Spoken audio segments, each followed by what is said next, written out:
welcome back to Let's Talk About It with the one and only OG Loxy Loxy. So today we are going to be talking about one of the most feared gangs in Northern California, the Nuestra Familia. The Nuestra Familia is a prison gang that was created in the early 70s to protect one another from the oppression of the Mexican mafia, which had control over all Hispanics in the prison system. And let's just say they weren't so friendly. Let's just say they took control by putting fear on the rest, and it worked for a while. But a group of prisoners decided to join together and put a stop to it. There's different stories to how it all started. And I'll be quite honest, I'm not that old. I got a few years, but I can say I'm not from the 70s. That's for sure, but the story I found most interesting was the one about the shoe war. And rumor is that was the breaking point.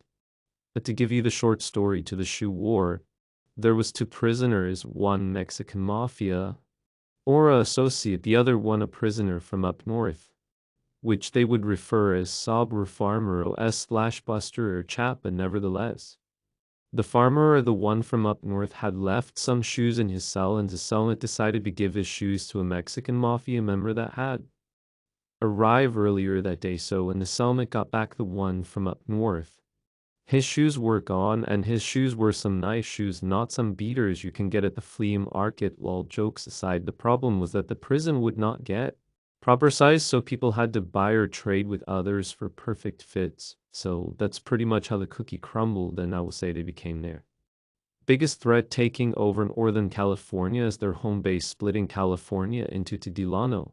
California being the border between North and South, and fortunately for the Nuestra Familia, the Mexican mafia was able to plant small flags that now referred themselves as upstaters, being they're from Northern California, but representing the South. But don't worry, I will look more into the upstaters in the future video, so make sure to subscribe. But nevertheless, Northern California is still mostly run by the NF, being that when they would get arrested, they would get separated. I don't know who decided that. Some say the prison system did that. Correctional officers would ask what city they are from, and depending on what they would say, they would be placed either in North or South. And when I say North and South, I'm referring to certain prisons being run by the North and the others run by the South. Something I found interesting was that the new Asta family actually had members from down south at first when it first started, but I can honestly say that I don't think they have so many of them no more. So last time passed, they also have been able to establish in other states as well as in Mexico. So they're down south, I guess, in some type of way. So how are they able to become one of Northern California's most feared gangs? So they happen to operate like an army. They have generals, lieutenants, sergeants, etc. They operate like no other gang. Some of their members participated in actual warfare and brought their military structure to their gang, making them stand out more from the rest. Every member is required to spill blood before becoming an actual member to the organization. It is mandatory for them to study, educate themselves on whether it's warfare, whether it's making weapons or actual stuff that can better yourself. When you get out to the streets, you would be quite surprised. Some of these guys actually have business degrees and stuff like that.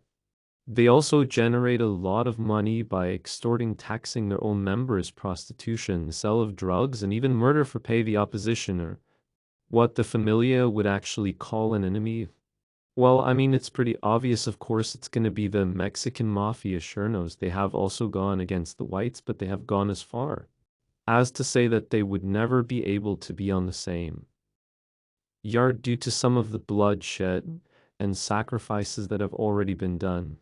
But in recent years, they settled a peace agreement to be able to get out of the solitary confinement, what they call the wholesome of the members from Familia call a breaking in F law, and there was a split between the Nuestra Familia, one being the federal system and the other the state penitentiary, but recently resolved their issues, I believe. So as I've been noticing, most of these groups are created to protect one another, but end up becoming the victimizers at the end. So let's make sure we keep an eye out for the next gang.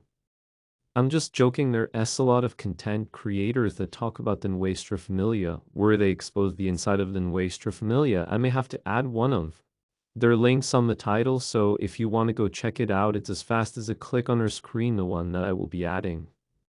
He is also a federal informant that testified against his own to gain his freedom. But they have plenty of Fed informants on YouTube still exposing the inner workings in the gang life, so expect the upcoming video on YouTubers trying to dismantle prison organizations. Don't forget to drop a request for upcoming videos. They have placed ways to show their affiliations with the North. They have adopted the color red, the number 14, and even took the WLGIA bird that the farm workers used to fight for their working rights, and now it's recognized as a gang symbol. That's unfortunately. So yeah, I would like to take the time to thank all my subscribers and audience for taking your time to watch the video. Hope you guys enjoyed the video. If you did, please feel free to hit the like button as well as to subscribe, share with others, and let's not forget that notification bell until next time for upcoming videos. So with all that being said, until next time, your host, OGLuxZ.